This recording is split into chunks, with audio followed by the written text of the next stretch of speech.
தினமும் காலையில நீங்க கண் முழிக்கும்போது இன்னைக்காவது நம்ம நாள் நல்லா போகாதா இன்னும் ஒரு ஏக்கம் உங்க மனசுல வர்றதுண்டா? ரொம்ப கடுமையா உழைக்கிறோம், ஆனா அதுக்கேத்த பலனே கிடைக்க மாட்டேங்குதேன்னு ஒரு கவலை உங்க மனசை அழுத்திக்கிட்டு இருக்கா? தொழில்ல நஷ்டம், குடும்பத்துல தீராத பிரச்சினை, மனசுக்குள்ள என்னன்னே தெரியாத ஒரு குழப்பம், வாழ்க்கையில பறக்கத்தே இல்லையேன்னு ஒரு விரக்தி.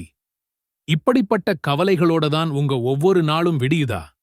உங்க காலை பொழுதுகள் ரொம்ப சோர்வாவும் எந்த பிரயோஜனமும் இல்லாமலும் போறதா நீங்க ஃபீல் பண்றீங்களா? அப்படின்னா இந்த வீடியோ நிச்சயம் உங்களுக்குத்தான். உங்க காலை நேரத்திலிருந்து வெறும் 2 நிமிஷம் எடுத்து ஓதக்கூடிய ஒரு சக்தி வாய்ந்த துவா உங்க வாழ்க்கையில நீங்க நினைச்சு கூட பார்க்காத வெற்றிகளையும் பறக்கத்தையும் கொண்டு வந்து அல்லாஹ்வின் நாட்டத்தால உங்க விதியையே மாற்றி அமைக்கக்கூடிய ஆற்றல் கொண்டது. ஆமாங்க, நீங்க கேட்டது சரிதான். வெறும் 2 நிமிஷம், ஆனா அதோட பலன் உங்க வாழ்நாள் முழுக்க நீடிக்கும். முதல்ல ஒரு விஷயத்தை நாம தெளிவா புரிஞ்சுக்கணும். இஸ்லாத்துல அதிகாலை நேரம்ங்கிறது எவ்வளவு முக்கியமான நேரம் தெரியுமா? அது ஒன்னும் சாதாரண நேரம் கிடையாது. அல்லாஹ்வின் அருள்மழை மாதிரி பொழியுற நேரம், வானவர்கள் இறங்கி வர்ற நேரம், நம்ம பிரார்த்தனைகள் எல்லாம் உடனே அங்கீகரிக்கப்படுற ஒரு பொன்னான நேரம்.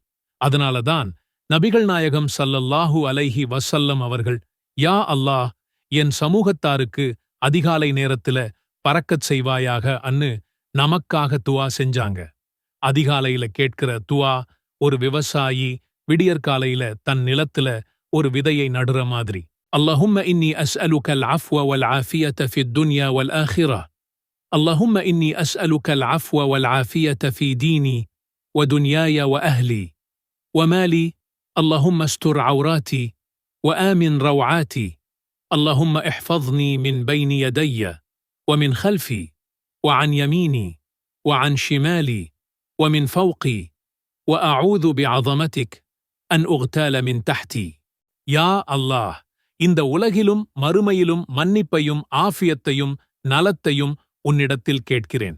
யா அல்லாஹ், என் மார்க்கத்திலும் என் உலக வாழ்க்கையிலும் என் குடும்பத்திலும் என் செல்வத்திலும் மன்னிப்பையும் ஆஃபியத்தையும் உன்னிடத்தில் கேட்கிறேன். யா அல்லாஹ், என் குறைகளை மறைத்தருளும், என் பயங்களிலிருந்து எனக்கு அமைதி அளிக்கவும்.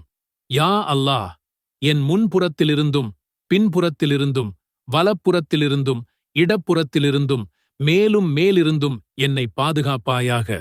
உன் மகத்துவத்தால் எனக்கு கீழ்ப்புறத்திலிருந்து திடீரென அழிக்கப்படுவதிலிருந்து உன்னிடத்தில் பாதுகாப்பு நாடுகிறேன்.